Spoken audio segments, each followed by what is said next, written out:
दर्शकों का आपके अपने चहेते कार्यक्रम बिहार बिहान में आपके साथ मैं हूं प्रतिभा। जी हाँ, कई बार ऐसा होता है ना कि हम बहुत सारी बातें सोचते हैं, बहुत सारे लक्ष्यों को पाने की ख्वाहिश रखते हैं, सपने देखते हैं, लेकिन हम उन्हें यथार्थ में उतारने के लिए और अपने लक्ष्य को वास्तविक रूप से हासिल करने के लिए क्या कभी कुछ एफर्ट लगाते हैं? बहुत ज़रूरी हो जाता है कि जब भी हम ऐसी कोई ख्वाहिश पालें, ऐसा कोई ख्वाब बुनें और ऐसा कोई लक्ष्य साधें, उसके लिए हमें यथार्थ में यानी कि रियलिटी में काम करना बहुत ज़्यादा ज़रूरी होता है और तभी जाकर आप अपने सपने को साकार कर पाते हैं। तो इसी प्यारे से मोटिवेशन के साथ हम करते हैं आज के बिहार बिहान की शुरुआत दर्शकों। और जैसा कि आप जानते हैं कि हर रोज़ कार्यक्रम बिहार बिहान में हमारा जो सबसे पहला पड़ाव होता है वो भी मोटिवेशन से भरा हुआ होता है, जिसमें हम आपको बताते हैं आज का सुविचार यानी कि थॉट ऑफ द डे। तो चलिए नज़र डालते हैं क्या है आज का सुविचार यानी कि अनमोल वचन।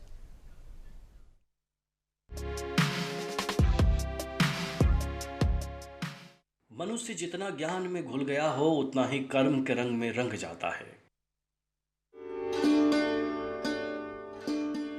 आज हमारे बीच जो हमारे विशेष मेहमान मौजूद हैं, आप हैं प्रोफेसर अनंताशुतोष द्विवेदी जी। आप डायरेक्टर जनरल हैं हेरिटेज सोसाइटी पटना के। बहुत बहुत स्वागत है आपका हमारे कार्यक्रम बिहार बिहान में। नमस्कार, धन्यवाद। हेरिटेज सोसाइटी की हम बात करेंगे। हेरिटेज का नाम जैसे ही ये शब्द हम सुनते हैं, बोलते हैं, तो विरासत, एक पूरी विरासत हमें नज़र आती है, एक पूरा इतिहास हमें नज़र आता है।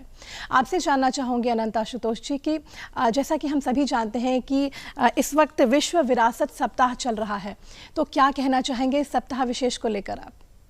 जी, जैसा हम सभी जानते हैं कि 19 से 25 नवंबर विश्व विरासत सप्ताह मनाया जाता है। इसको यूनेस्को ने, जिसे कि सब लोग उसके बारे में सब लोग जानते हैं, पूरे विश्व में यूनेस्को द्वारा विश्व विरासत सप्ताह को अलग अलग शहरों में, अलग अलग देशों में मनाया जा रहा है। इस अवसर पर लोगों की यह उद्देश्य रहता है, जो इस विषय में काम कर रहे हैं, कि लोग अपने आसपास की धरोहरों को समझें, जानें, उससे रूबरू हों, क्योंकि लोगों के मन में ऐसा रहता है, उनके मन में वास्तविक ज्ञान उस विषय का नहीं रहता है। लोग कल्पनाओं में जीते हैं कि यह हमारा जगह है, इसको इस कालखंड में इतने हज़ार साल, इतने लाख साल पहले ये आए थे, इन्होंने ऐसे बनवाया था। लेकिन इस विषय पे काम करने वाले पूरे विश्व में आर्कियोलॉजिस्ट, हिस्टोरियन लगातार काम करते रहते हैं। तो वे लगातार वर्ष पर्यंत अपनी अपनी चीज़ों में, अपने अपने उद्देश्यों में, अपने उनका जो शोध प्रसंग रहता है उस पर लगातार शोध करके नई नई बातों को लेके आते हैं। तो उन शोधों को इस सप्ताह में उनको बताने का एक बहुत बड़ा अवसर है कि ताकि लोग अपनी धरोहरों को अच्छे से जानें।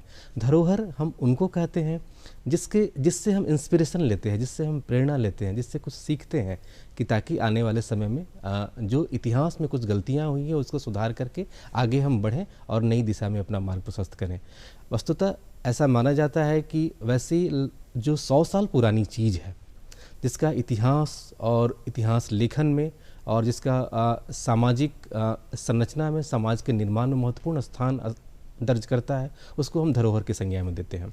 धरोहर मूलतः 2 प्रकार के होते हैं, एक मूर्त विरासत, एक मूर्त धरोहर, एक अमूर्त धरोहर।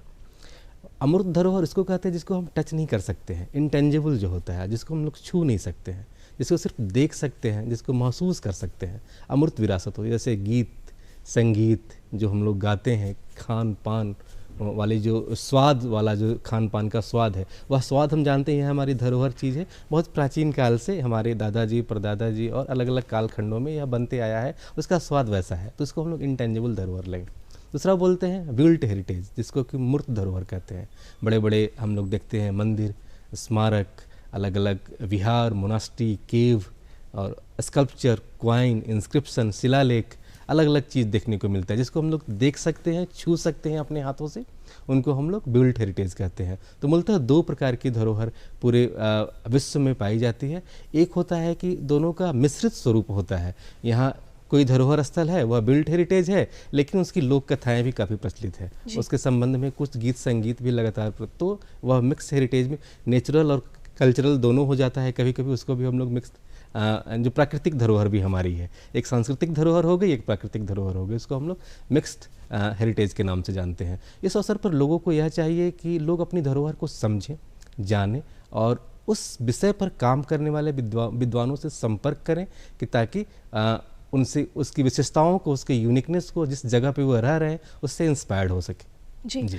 बिल्कुल इसी से जुड़ा हुआ मेरा अगला सवाल भी है। इसके पहले कि हम विरासत और धरोहरों पर और भी अपनी चर्चा को आगे बढ़ाएं, एक सवाल जो इस वक्त मेरे जहन में आ रहा था, जैसे हम कहते हैं ना कि देश के भविष्य है होते हैं युवा, तो ख़ास करके मैं युवाओं को ध्यान में रखते हुए ये सवाल आपसे करना चाहूँगी और आपसे जानना चाहूँगी कि जैसा हम अंधाधुंध आगे बढ़ते जा रहे हैं, एक अंधी दौड़ में शामिल हैं, भविष्य की ओर देख रहे हैं, कोई भी अपनी वर्तमान परिस्थिति को भी नहीं देखना चाहता और पीछे मुड़कर भी नहीं देखना चाहता, सीधे सारे लोग भविष्य की तरफ आगे बढ़ रहे हैं, आगे की ओर आगे बढ़ रहे हैं।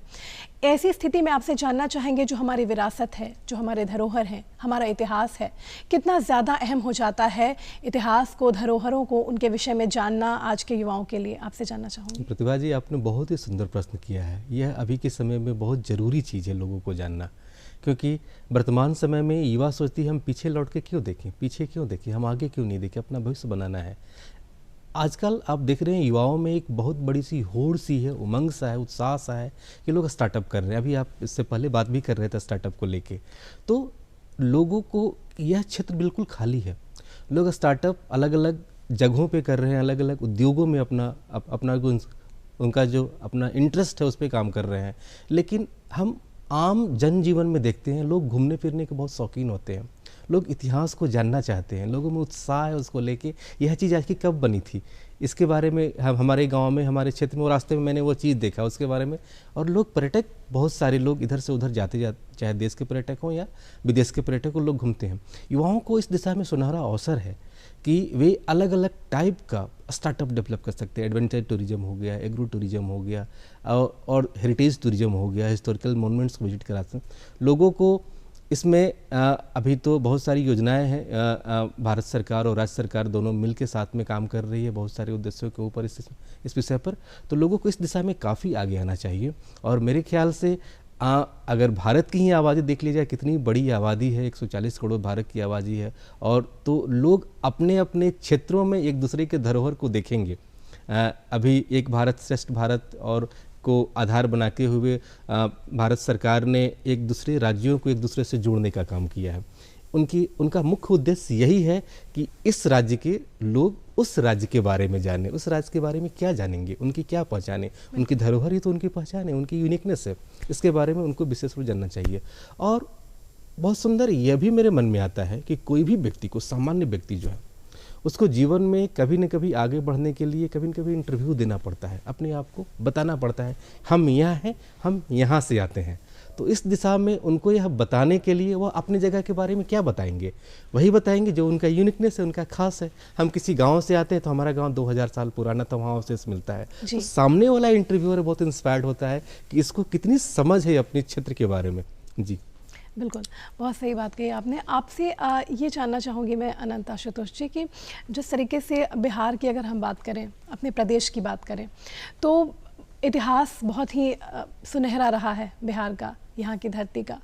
जानना चाहूँगी आपसे कि अगर हम एक पॉसिबिलिटी के तौर पे देखें, यहाँ धरोहरों को लेकर अब तक जितनी भी चीज़ें सामने आई हैं, जितने भी खोज हुए हैं, और क्या पॉसिबिलिटीज़ देख पाते हैं आप यहाँ पर? बहुत सुंदर कहा आपने कि बिहार एक समय में ऐसा था, प्राचीन, अगर भारत के इतिहास का आप अध्ययन करेंगे, जानेंगे उसके बारे में, आप बच्चे लोग NCERT में भी पढ़ते होंगे और लोग कंपटीशन की तैयारी में भी, तो एंशिएंट इंडियन हिस्ट्री का बहुत बड़ा हिस्सा बिहार का इतिहास ही कहलाता है। बिहार के इतिहास अगर उस एंशिएंट इंडियन हिस्ट्री से हटा दिया जाए तो वह उनका बहुत छोटा पार्ट, मतलब 10%, 20% ही रह जाएगा, 80% हमारा ही योगदान है। तो इस मामले में अगर देखा जाए तो हम एंशिएंट इंडियन हिस्ट्री में भी काफ़ी रिच रहे थे उस कालखंड से ही। तो बिहार के चप्पे चप्पे पे आपको विरासत स्थल देखने को मिलेगा। अगर आप देखें, अगर बिहार के क्षेत्रों में आप दौरा करें, अलग अलग गांवों का भ्रमण करें, तो लगभग हर एक पंचायत में, अगर मैं मोटा मोटी कहूँ, लमसम बताऊँ इसके बारे में, तो हर एक पंचायत में आपको एक धरोहर स्थल मिलेगा जो बिल्ट हेरिटेज वाला धरोहर स्थल है, जहाँ किसी मोन्यूमेंट को आप देख सकते हैं, स्मारक देख सकते हैं, प्राचीन मंदिर के अवशेष देख सकते हैं, प्राचीन मूर्तियाँ आपको देखने को मिलेंगी। आप बीच बीच में जब कभी अखबारों के माध्यम से सुनते होंगे कि फलाने व्यक्ति अपने खेत की खुदाई कर रहे थे तो उनको उनके कुछ दीवार निकलने लगा, कुछ ईंट की संरचना निकलने लगी। वह बताता है कि किसी कालखंड में वहाँ बहुत भव्य स्मारक रहा होगा, भव्य मंदिर रहा होगा। तो उसी का भग्नावशेष जो अभी खंडहर के तौर पे है, बहुत सारे खंडहर जो है जो भूमि है, जो उपजाऊ ज़मीन है, उपजाऊ ज़मीन के लेवल में आ गया है। तो लोगों को खंडहर मतलब लोग समझते हैं कि बड़ी सी स्मारक दिखेगी सामने वाला, लेकिन बहुत सारे ध्वंसावशेष जो है ज़मीन के लेवल में बराबर हो गए हैं, तो वह ज़मीन के अंदर छिप गए हैं।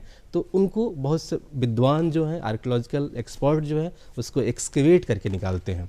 तो पूरे अगर इस मामले में देखें तो वर्ल्ड हेरिटेज साइट के रूप में यूनेस्को ने बिहार में 2 महत्वपूर्ण जगहों को विश्व विरासत सूची में शामिल किया है। पहला उसमें नालंदा है, दूसरा हम देखते हैं कि बोध गया का महाबोधि मंदिर है। 2 महत्वपूर्ण स्थल। लेकिन हम जैसे लोग जो लगातार इस फील्ड में काम कर रहे हैं, उनके मन में ये बात आती है कि क्या 2 ही जगह विश्व विरासत सूची में आ सकता है? बिहार का अपना गौरवशाली अतीत रहता है। कहाँ हम अफगानिस्तान तक शासन करते थे, पूरे इंडियन सबकॉन्टिनेंट में बिहार के राजाओं का, बिहार के प्राचीन सम्राटों का एक शासन हुआ करता था, तो वे अपनी छाप वहाँ तक छोड़े थे। इसका मतलब है बिहार की अलग अलग जगहों पे भी काम करने की ज़रूरत है। भारत सरकार और केंद्र सरकार, अगर दोनों को भारत सरकार और राज्य सरकार की बात करें तो दोनों को अगर देखा जाए तो दोनों को मिला के बिहार में लगभग 125 वैसे स्थल हैं जो उन्होंने सुरक्षित घोषित किया है कि यह हमारा इम्पॉर्टेंट मोन्यूमेंट है। लेकिन हम शोधार्थी जो लगातार इस फील्ड में काम कर रहे हैं, तो हमको अलग अलग गांव का प्राचीन लगभग 2 दशक से बिहार में इस क्षेत्र में हम काम कर रहे हैं। तो बिहार के गांव का जब आप भ्रमण करेंगे तो आप देखेंगे कि लगभग 2000 से ज़्यादा गांव विरासत ग्राम के रूप में जाने जा सकते हैं।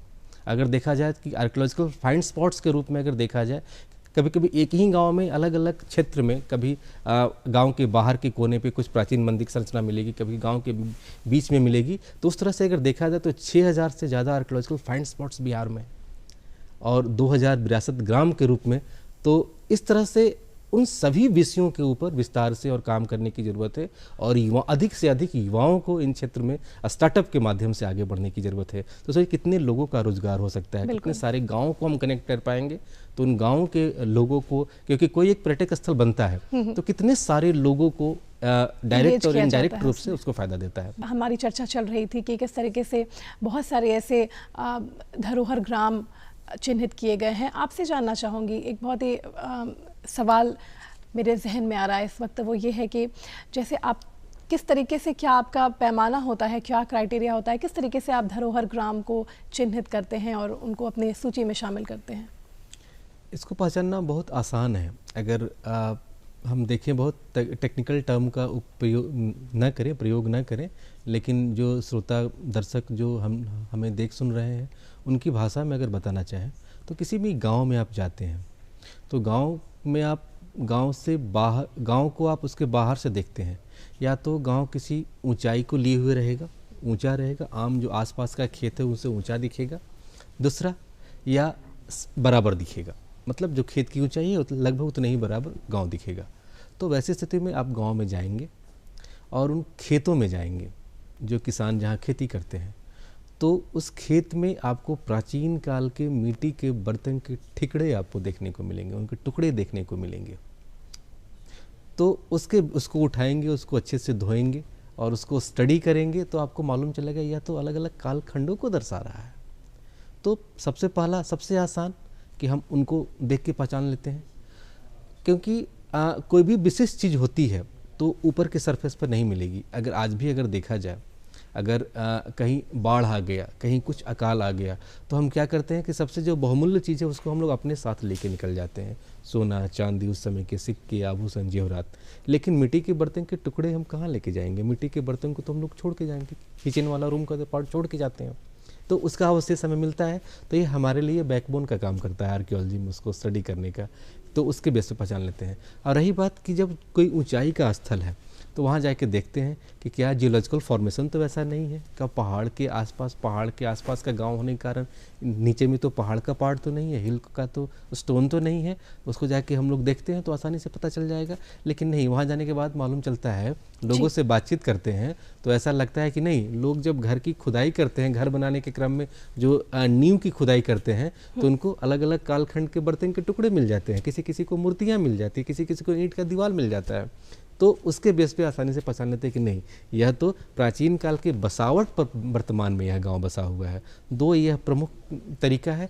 उसके अलावा जब आप गांव में जाएंगे तो उनका अलग अलग देव स्थल रहता है, देवस्थान रहता है, देवी मंदिर रहता है, ब्रह्म बाबा का मंदिर रहता है, अलग अलग इस तरह से नाम है। उन स्थलों का जब आप अध्ययन करने जाएंगे तो आपके, अगर वह प्राचीन स्थल है या उसके आसपास का गांव का कोई भी एक जगह प्राचीन स्थल है, तो प्राचीन काल के मिट्टी की मूर्तियां, चाहे वह टूटी मूर्तियां हो या इंटैक्ट हो, उन देवस्थलों पर देखने को आपको मिल ही जाएगा। इसके बेस पे बड़े आसानी से हम उसको पहचान लेते हैं कि यह हमारा धरोहर स्थल है, प्राचीन समय का स्थल है।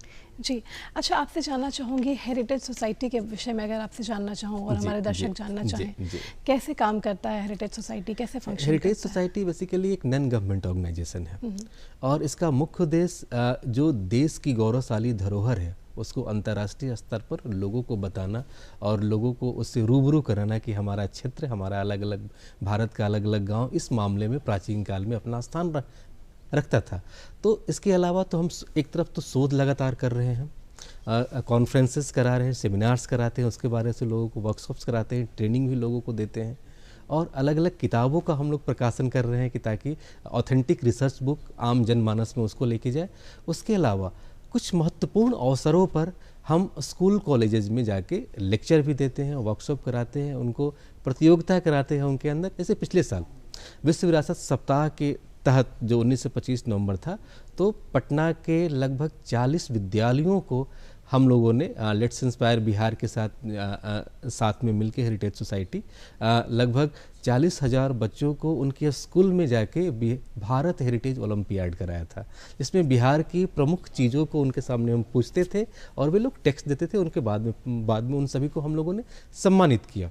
और इस वर्ष जो 19 से 25 नवंबर वाला जो सप्ताह चल रहा था, इसमें हम लोगों ने निर्णय लिया कि वहाँ पे बिहार हेरिटेज प्रतियोगिता कराएंगे। तो बहुत सारे स्कूल में हम सभी को दे रहे हैं और अभी पटना बुक फेयर लग रहा है, क्योंकि पटना बुक फेयर में बहुत सारे लोग आते हैं, बच्चे आते हैं देखने के लिए। तो हम चाह रहे हैं स्कूल के विद्यार्थी को पटना बुक फेयर में भी लाया जाए और तो उनको धरोहर से रूबरू करा के, तो इसमें भी हम लोग लेट्स इंस्पायर बिहार के साथ ज्वाइंट कोलेब्रेशन में अलग अलग स्कूलों से बच्चों को इन्वाइट करके तो बिहार हेरिटेज क्विज का आयोजन हम लोग इस बार करने जा रहे हैं। तो इसमें बच्चों को अपने क्षेत्र की धरोहर के बारे में जानने में एक उत्सुकता मिलती है, लोग रूबरू होते हैं। जी, अच्छा, आपसे जानना चाहूँगी कि कौन सी ऐसी सोच थी और क्या ऐसी सोच थी इस संस्था को शुरू करने की, और क्या आपने सोचा था, मतलब कुछ ऐसा सोचा होगा, कोई ऐसा लक्ष्य निर्धारित हुआ होगा या कोई ऐसा घटनाक्रम? हेरिटेज सोसाइटी की शुरुआत आखिर क्या सोच, किस थॉट पे शुरू की? बिल्कुल बिल्कुल सही कहना है आपका, क्योंकि देखिए जब आप सरकार में अगर आप काम करते हैं तो उनकी अपनी बंदिशें होती है, उनका अपना रूल्स एंड रेगुलेशन डिसिप्लिन रहता है जो, और हेड ऑफ द अथॉरिटी जो चाहती है उस तरह से काम कराती है। तो मैं लंबे समय तक बिहार सरकार में काम किया, बिहार सरकार के विभिन्न संस्थानों में काम किया, लेकिन वहाँ एक था कि मेरे मन में वह जो कहा जाए कि जो मन में सोच था वो हम नहीं कर पा रहे थे। लग रहा था कि हम बाबू बन गए हैं, यहाँ आके क्लर्कियल काम कर रहे हैं। मेरे मन में उस तरह की भावना जागृत होने लगी थी, क्योंकि मेरा ट्रेनिंग पूरा आर्कियोलॉजी में हुआ था। आर्कियोलॉजिकल सर्वे ऑफ इंडिया देश की सबसे इम्पोर्टेंट इंस्टीट्यूट है, इंस्टीट्यूट ऑफ आर्कियोलॉजी, उसके अधीन काम करती है। तो वहाँ मैंने ट्रेनिंग लिया था, 2 सालों तक वहाँ मेरे पूरे आर्कियोलॉजी को पूरे भारत में अध्ययन करने का काम किया था। तो उससे मैं काफ़ी इंस्पायर्ड था उस विषय को लेके कि नहीं, कुछ ऐसा करना है कि आम जनता को उससे हम जोड़ पाए। तो अभी वर्तमान में सब लोग अपना एनजीओ एस्टैब्लिश करते हैं, उनका जो उद्देश्य रहता है उस उद्देश्य से काम करते हैं। कोई महिला उद्यम के ऊपर काम करते हैं, कोई बाल के ऊपर काम करते हैं, कोई अलग अलग। तो मेरा था कि मेरा बैकग्राउंड आर्कियोलॉजी और हेरिटेज का रहा है, तो यह एक बहुत खाली जगह है, यहाँ लोग अच्छे से काम नहीं कर पा रहे हैं। बहुत लिमिटेड ऑर्गेनाइजेशन है भारतवर्ष में जो इस क्षेत्र में काम कर रही है। तो मैंने इसको एस्टैब्लिश किया था और इतना जन सहयोग मुझे मिला कि वर्तमान में लाखों फॉलोअर्स हम लोगों के अलग अलग प्लेटफॉर्म से, सोशल प्लेटफॉर्म पर बन गए हैं। पूरे भारतवर्ष में अलग अलग क्षेत्रों से, जिलों से हम जोड़ने में सफल हो पाए हैं और अलग अलग राष्ट्रीय अधिवेशन कर रहे हैं। पिछला बार हम लोगों ने उत्तर प्रदेश में राष्ट्रीय अधिवेशन किया था, इस बार हम लोग दिल्ली में पिलग्रिमेज कल्चर के ऊपर अपना एनुअल कॉन्फ्रेंस करने जा रहे हैं। इस तरह से लगातार आयोजन कर रहे हैं और यह चीज़ हम सरकार में रहते तो मुझे नहीं लगता कि बिहार और बिहार के बाहर और जो हमारी जो अंदर सोच थी उस विषय पे काम करने की, तो एक बंद से काम नहीं कर पाते। तो एक उन्मुक्त गगन मिला है हमको काम करने का। इसको स्टैब्लिश करने से। अच्छा अनंत आशुतोष जी, आपसे जानना चाहूँगी कि जिस तरीके से अगर हम इतिहास की बात करते हैं या इतिहास ये शब्द ही जब हम सुनते हैं तो हमारे मन में बहुत सारी जिज्ञासाएं आती है, और मतलब एक जिज्ञासा होती है कि किस तरीके से लोग रहा करते थे उस वक्त, कैसे उनका रहन सहन था, क्या खान पान था, कैसे माहौल में रहते थे, ये तमाम चीज़ें। आपसे जानना चाहूँगी कि इतना लंबा अनुभव आपका रहा है काम करने का इस क्षेत्र में, कोई ऐसा अनुभव जो आप हमसे बांटना चाहेंगे, हमारे दर्शकों के साथ साझा करना चाहेंगे, जो अब तक का आपका रहा हो कि कभी आप कोई किसी ऐसी जगह गए हो, वहाँ आपने खुद देखा हो और बहुत ही ज़्यादा वो एक्साइटिंग हो? जी हाँ, बहुत से। मैं एक वाकया उसको जोड़ना चाहूँगा। जब मैं राजगीर में बहुत पहले गया था, जब मैं इस विषय का उतना मतलब अच्छा शोधार्थी नहीं था, एक विद्यार्थी के तौर पर ही था, तो मैं राजगीर में जब सोन भंडार की गुफा देखने गया तो वहाँ आसपास के जो गाइड थे वो उसके बारे में एक कोरी कल्पना और उनके मन में जो कैसे कुछ एक चीज़ ऐसी कहानी बताई जाए कि लोगों में एक आकर्षण हो उसके प्रति, लेकिन वह उनका बताने का तरीका और वह उदाहरण जो प्रस्तुत कर रहे थे, जो प्रसंग ले रहे थे, वह उचित नहीं था कि अपने हिस्टोरिकल मोनुमेंट के लिए। उनका कहना था कि यह जो प्राचीन लिपि लिखी गई है इसके बारे में किसी ने नहीं पढ़ा है, जो पढ़ लेगा उसको इसका खजाना का चाबी मिल जाएगा। इसीलिए इस गुफा का नाम सोन भंडार की गुफा है। इसका मतलब सोना का खजाना यही है। अंग्रेज यहाँ अलग अलग गोला और तोप लगाए थे, फिर भी उसको नहीं ढूंढ पाए, तो इसी लिपि में प्राचीन काल की है। तो वहाँ बहुत वृद्ध बाबा थे, वो गाइड का काम कर रहे थे, आज भी जरूर करते होंगे। उनको बड़े जब वो बता दिए अपने टूरिस्ट को, उसके बाद वो चले गए टूरिस्ट वहाँ से, तब बाबा के पास हम बैठे, उनको बताया, बड़े इत्मीनान से बताया कि बाबा इस कालखंड का यह चीज़ लिखा हुआ है, इसकी लिपि यह है, इसकी भाषा यह है और इसका अर्थ यह हुआ। इसमें बिल्कुल ऐसा नहीं लिखा हुआ है कि इसको पढ़ने के बाद आपको खजाने की चाबी मिल जाएगी। तो वह चीज़ हमें बहुत ज़्यादा इंस्पायर्ड किया था, वह भी इस हेरिटेज सोसाइटी को एस्टैब्लिश करने में भी। तो वहाँ से मुझे एक लगा कि नहीं, इस क्षेत्र में अधिक से अधिक लोगों को जागरूक करने की ज़रूरत है। एक प्रामाणिक ज्ञान आम जनमानस में लोगों को बताने की ज़रूरत है। अगर देखा जाए तो पूरे बिहार और भारत के गाइड को भी अलग अलग क्षेत्रों से हम ट्रेनिंग दे दें, जो यंग जनरेशन है जो इस फील्ड में काम करना चाहते हैं, क्योंकि बताया कि 2000 से ज़्यादा विरासत ग्राम हमारे यहाँ बिहार में है। तो सोचिए हर जगह एक एक टीम तैयार हो सकती है, उतने सारे लोगों को हम लोग रोज़गार इस्टेब्लिश कर सकते हैं उसको अच्छे से ट्रेन करके। जी, आपसे जानना चाहूँगी, इसी से जुड़ा हुआ मेरा अगला सवाल है आपसे कि जिस तरीके से आपने बोला कि ये एक उदाहरण आपने दिया कि किस तरीके से लोगों में शायद उस लिपि को पढ़ने वो लोग जानते नहीं थे, कौन सी ऐसी भाषा है, कौन सी लिपि है, वो नहीं पढ़ पाए, वो नहीं समझ पाए, इसलिए जो उन्हें बताया गया वो उस बात को उन्होंने समझा। आपसे जानना चाहूँगी कि जो एक अवेयरनेस यानी जागरूकता की ही अगर हम बात करें, कितनी ज़्यादा अहम हो जाती है ऐसी स्थिति में जो लोग हैं वो अपने इतिहास को जाने समझे और उनके बारे में उनको ऑथेंटिक यानी कि एकदम जो वास्तविक जो जानकारी है, रियल जानकारी है, वो उन तक पहुँचे। ये कितनी ज़्यादा इम्पॉर्टेंट है, कितना ज़्यादा इम्पोर्टेंस है इसका? बहुत बहुत ज़रूरी है इस मामले में, क्योंकि हम देखते हैं कि हम अपनी अज्ञानता के कारण बहुत सारे अपने प्रदेश के, अपने भारत से भी बहुत सारे लोग विदेश में भ्रमण करने जाते हैं, टूरिस्ट स्थलों पर छुट्टियां मनाते हैं, डेस्टिनेशन में अपना जाते हैं, घूमने जाते हैं, फिर फैमिली के साथ, अपने बच्चों के साथ, स्वयं भी।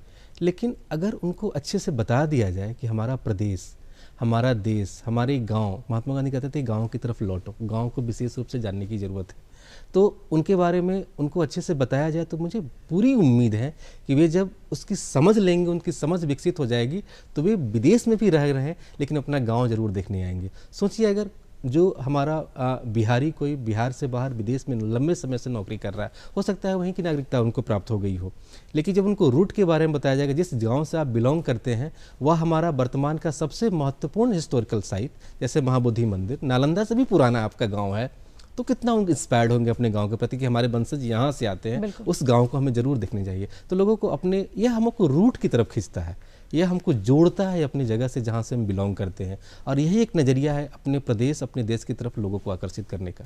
आपसे जानना चाहूँगी अनंत आशुतोष जी कि अगर बिहार की हम बात करें तो किन प्रमुख धरोहरों का खास तौर पर जिक्र करना चाहेंगे हमारे दर्शकों के लिए? जी, अभी मैंने बताया ही कि विश्व विरासत सूची में हमारे यहाँ 2 महत्वपूर्ण स्थल हैं जिसको शामिल किया गया है, एक नालंदा, दूसरा महाबोधि मंदिर। लेकिन क्या यही 2 जगह है जिसे विश्व विरासत सूची में शामिल की जानी चाहिए या और कोई ऐसी जगह है? तो हमारे यहाँ अनगिनत वैसे स्थल हैं जिसको पूरे ग्लोबली उसके बारे में अवेयरनेस होना चाहिए, लोगों को उसको क्योंकि उसका यूनिवर्सल आउटस्टैंडिंग वैल्यू बहुत इंपॉर्टेंट है, उसका बहुत यूनिक है, इसीलिए लोगों को जानना चाहिए। क्यों? उसमें पहला नाम आता है बराबर है नागार्जुनी की गुफाओं का, क्योंकि इंडियन सबकंटिनेंट में, पूरे भारतीय उपमहाद्वीप में यह सबसे पहला मानव निर्मित गुफा है। इसी से इंस्पायर्ड होकर अजंता, एलोरा, जितनी भी गुफाओं का हम आप जानते हैं, भीमबेटका नहीं, अजंता, एलोरा, एलिफेंटा, भीमबेटका तो बहुत प्राचीन मानव निर्मित गुफा नहीं है, वह तो नेचुरल रॉक शेल्टर है। तो बराबर है नागार्जुनी गुफाओं को इसी से इंस्पिरेशन लेके बाकी सब गुफाएं भारत में बनी जो मानव निर्मित है, रॉक कट मैनमेड जो गुफा है। तो इसको वर्ल्ड हेरिटेज लिस्ट में ज़रूर शामिल होना चाहिए, क्योंकि इसके पास आप जाएंगे तो अशोक ने इसको बनवाया था, अशोक द्वारा यह निर्मित यह गुफा है, और उसमें गजब की पॉलिश आपको देखने को मिलेगी, लगता है मिरर जैसी शाइनिंग उसके ऊपर आपको दिखेगा। उसके अलावा दूसरा महत्वपूर्ण जो मुझे दिखता है जैसे कि विश्व विरासत सूची में शामिल होना चाहिए, आप देखते हैं राजगीर में जाएंगे साइक्लोपियन वॉल मिलेगा, राजगीर के पहाड़ी के ऊपर बड़ी मोटी मोटी दीवारें नजर आएंगी। तो ऐसा माना जाता है कि प्राचीन काल में जब वहाँ राजधानी थी, साम्राज्य था, मगध साम्राज्य की जो राजधानी वहाँ गिरिव्रज में राजगीर में थी, तो उसके ऊपर उसकी सुरक्षा प्रहरी उसके ऊपर रथ दौड़ाते थे, ऐसा उसके बारे में कहा जाता है। इतनी चौड़ी है कि एक छोर से दूसरे छोर कई किलोमीटर में पूरे पहाड़ी पर वो फैला हुआ है। इसका मतलब है उसकी सुरक्षा को लेके कुछ तो बहुत जल्दीबाजी में काम करने का लोग जरूर काम करते होंगे। दो महत्वपूर्ण स्थल जिसको कि विश्व विरासत सूची में जाना है, वैसे तो अनगिनत स्थल हैं, कितना नाम ले, लगभग 2000 विरासत ग्राम है हमारे पास, तो कितनों का हम ना, और कोई भी स्थल एक दूसरे से कम नहीं होता है। उसका किसी मामले में जैसे हर व्यक्ति की अपनी एक यूनिक वैल्यू है, उसी तरह से हर विरासत स्थल का अपनी एक यूनिक पहचान है। तो उसको आप तुलनात्मक अध्ययन नहीं कर सकते हैं कि यह सबसे बेस्ट है और यह सबसे नीचे के पायदान पे आता है। जी, अच्छा, आपसे जानना चाहूँगी कि जैसा कि अगर हम अभी तक आपने जो किया है लोगों को इतिहास से रूबरू कराने के लिए, और भी जितनी भी जगहें हैं और जितने ऐसे धरोहर ग्राम जो क्रिएट किए गए हैं, जो मतलब बताए गए हैं कि यहाँ पर ये संभावनाएं हैं, यहाँ पर हमें इतिहास के जो भी हैं इतिहास का एक दृश्य नज़र आ सकता है। आपसे जानना चाहूँगी भविष्य में आगे की क्या प्लानिंग्स हैं आपकी, और क्या करना चाहते हैं आप लोगों को इतिहास से जोड़ने के लिए? बहुत अच्छा प्रश्न आपने पूछा है। मेरी सबसे पहले, क्योंकि बिहार की मिट्टी में मैंने जन्म लिया, तो यहाँ का कुछ है मेरे ऊपर। मैं चाहता हूँ कि बिहार की धरोहर को लेके एक ग्लोबली इसके बारे में अवेयरनेस पैदा करूँ, वर्ल्ड में जाके इसके बारे में बताऊँ, और अलग अलग जिला वार करके अच्छी शोध पुस्तक तैयार करूँ कि ताकि सबके पास जाए। क्योंकि वर्तमान में हम जो विद्यालयों में पढ़ रहे हैं, जो सरकार द्वारा जो पुस्तक पढ़ाई जाती है, वह बहुत पुरानी हो गई। उसमें अभी भी हम नालंदा के बारे में पढ़ रहे हैं, अभी भी हम विक्रमशिला के बारे में पढ़ रहे हैं, अभी भी खास तो इसकी खोज बहुत पहले हुई थी, अंग्रेज द्वारा इसकी खोज की गई थी। लेकिन उसके बाद वर्तमान समय में आज़ादी के 75वां साल हम लोग मना रहे हैं, उसके बारे में अमृत महोत्सव क्रॉस कर गया, अमृत काल में हम आ गए हैं। तो अब हमको उन शोध से भी अपने विद्यार्थी को अवगत कराने की ज़रूरत है। तो इस विषय पे हमारा एक गहन विमर्श चल रहा है, शोध चल रहा है कि उसको कैसे प्रकाशित किया जाए, उसका क्या क्या शीर्षक बनाया जाए, जिलावार करके या प्रखंडवार करके पुस्तक का विमोचन किया जाए। तो इस विषय पर अभी हम काम कर रहे हैं। मैं चाहूँगा जल्दी इसके बारे में आप लोग को अवगत कराऊँ। जी, चलते चलते आप हमारे दर्शकों से क्या कहना चाहेंगे?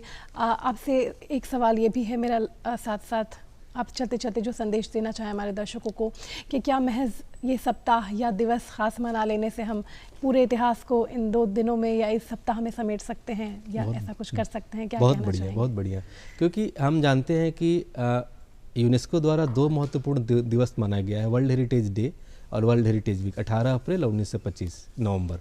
तो कि सिर्फ यही 2 महत्वपूर्ण दिवस नहीं है, यह महत्वपूर्ण क्षण नहीं जिसको अपने विरासत के बारे में जानने की ज़रूरत है। हमें वर्ष पर्यंत काम करना पड़ेगा उसको लेके। अगर हमें बराबर कहीं भ्रमण करते हैं तो उस विरासत स्थल के प्रति हम जागरूक होते हैं, लोगों को जागरूक भी करते हैं, उनको इंस्पिरेशन देते हैं कि फलाने व्यक्ति, इंपॉर्टेंट व्यक्ति उस स्थल पर जा रहे हैं तो मुझे भी जाना चाहिए। वर्ष पर्यंत काम करने की ज़रूरत है। और दूसरा, मैं अपने दर्शकों से यह अनुरोध करना चाहूँगा कि आप जहाँ भी जा रहे हों अपनी धरोहर स्थल को, उसके यूनिकनेस को पहचानने का प्रयास करें, उनके प्रामाणिक इतिहास को जानने का प्रयास करें।